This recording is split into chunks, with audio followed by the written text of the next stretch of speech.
नमस्कार, आप देख रहे हैं इंडिया न्यूज़ 13। वक्त हो चला है उत्तर प्रदेश की उन बड़ी खबरों का जो सीधे आपके जीवन पर असर डालती हैं। आज हम सिर्फ खबरें नहीं सुनाएंगे बल्कि उन खबरों का डीएनए करेंगे। क्या सरकार के दावे और विपक्ष के आरोप एक ही सिक्के के दो पहलू हैं या फिर हकीकत कहीं इनके बीच दबी हुई है। अगले कुछ मिनटों तक कहीं मत जाइएगा क्योंकि इंडिया न्यूज़ 13 पर हम आपको दिखाएंगे सत्ता के गलियारों से लेकर गाँव की चौपाल तक का वो सच जो शायद ही आपको कहीं और मिले। ये बुलेटिन आपकी जागरूकता का हथियार है। चलिए शुरू करते हैं आज का सफर। मतदाता सूची का सर्जिकल स्ट्राइक और विपक्ष का प्रहार। उत्तर प्रदेश में चुनाव आयोग के विशेष पुनरीक्षण के बाद करीब 2.89 करोड़ मतदाताओं के नाम काट दिए गए हैं। ये कोई छोटा आंकड़ा नहीं है। विपक्ष विशेषकर कांग्रेस और समाजवादी पार्टी इसे लोकतंत्र की हत्या करार दे रहे हैं। कांग्रेस का आरोप है कि जानबूझकर उन वर्गों के नाम हटाए गए हैं जो सरकार की नीतियों के खिलाफ मुखर रहते हैं। दूसरी तरफ प्रशासन का कहना है कि ये केवल शुद्धिकरण प्रक्रिया है ताकि फर्जी वोटिंग रोकी जा सके। लेकिन सवाल यह है कि क्या एक झटके में इतने करोड़ों लोगों का वोटिंग राइट छीनना जायज है? पश्चिमी विक्षोभ का डबल अटैक, बारिश और ओलावृष्टि का अलर्ट। उत्तर प्रदेश के मौसम में एक बड़ा यू टर्न आया है। मौसम विभाग ने पश्चिमी यूपी के जिलों जैसे मेरठ, गाजियाबाद और नोएडा में झमाझम बारिश और ओलावृष्टि की चेतावनी जारी की है। 40 से 60 किलोमीटर प्रति घंटे की रफ्तार से चलने वाली ये ठंडी हवाएं केवल पारा ही नहीं गिराएंगी बल्कि किसानों की माथे पर चिंता की लकीरें भी खींच रही हैं। जो फसलें पकने को तैयार थी उन पर प्रकृति की ये मार कितनी भारी पड़ेगी इसका अंदाजा आप लगा सकते हैं। जमीनों की रजिस्ट्री में अब आधार का पहरा। योगी सरकार ने 1 फरवरी से जमीन की रजिस्ट्री के नियमों में क्रांतिकारी बदलाव करने का फैसला किया है। अब बिना आधार ऑथेंटिकेशन के कोई भी बैनामा नहीं हो सकेगा। ये कदम भूमाफियाओं पर नकेल कसने के लिए उठाया गया है। अक्सर देखा जाता था कि फर्जी पहचान पत्र लगाकर दूसरों की जमीनें बेच दी जाती थी। अब आपकी जमीन सुरक्षित होगी, लेकिन क्या ग्रामीण इलाकों में रहने वाले लोग जो तकनीकी रूप से इतने सक्षम नहीं हैं उन्हें दलालों के चंगुल से मुक्ति मिल पाएगी?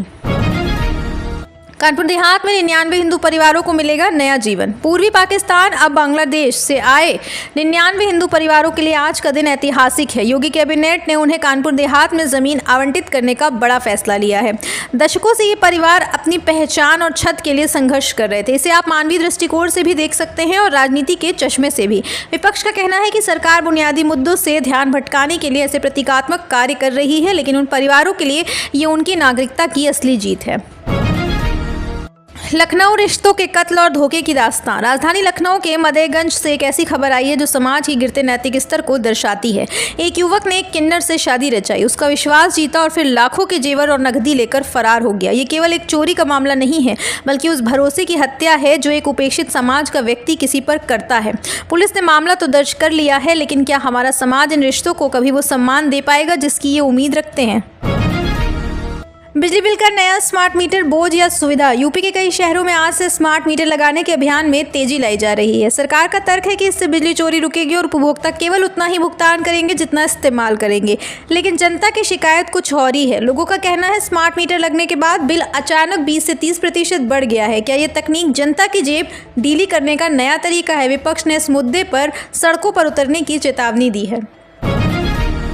स्वास्थ्य विभाग में ट्रांसफर पोस्टिंग का खेल और विपक्ष का शोर। स्वास्थ्य विभाग में हाल ही में हुए डॉक्टरों के तबादलों पर सपा प्रमुख अखिलेश यादव ने घेराबंदी शुरू कर दी है।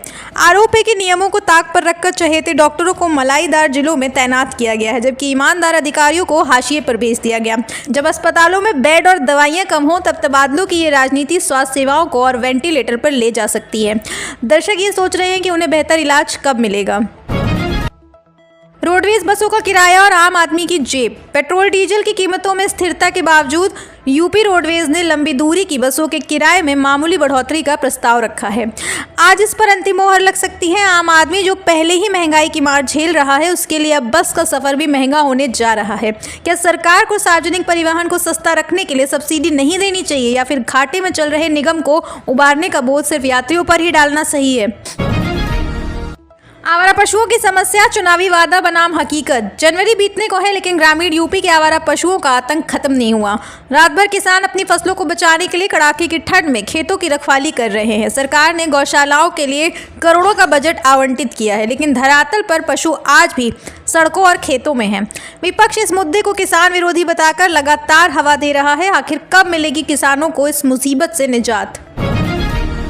स्कूलों की छुट्टियां और बच्चों की पढ़ाई का नुकसान। कड़ाके की ठंड और बारिश के अलर्ट के बीच कई जिलों में स्कूलों की छुट्टियां 3 फरवरी तक बढ़ा दी गई हैं। सुरक्षा के लिहाज से ये जरूरी है, लेकिन लगातार बंद होते स्कूलों के कारण बच्चों के कोर्स पिछड़ रहे हैं। क्या हमारे पास ऐसा कोई इंफ्रास्ट्रक्चर नहीं है कि कड़ाके की ठंड में भी स्कूल सुरक्षित ढंग से चल सके? यह शिक्षा स्वास्थ्य की दूरदर्शिता पर एक बड़ा सवालिया निशान है। आप देख रहे हैं देश का number 1 Hindi news channel India news 13, मतलब भारत की आवाज।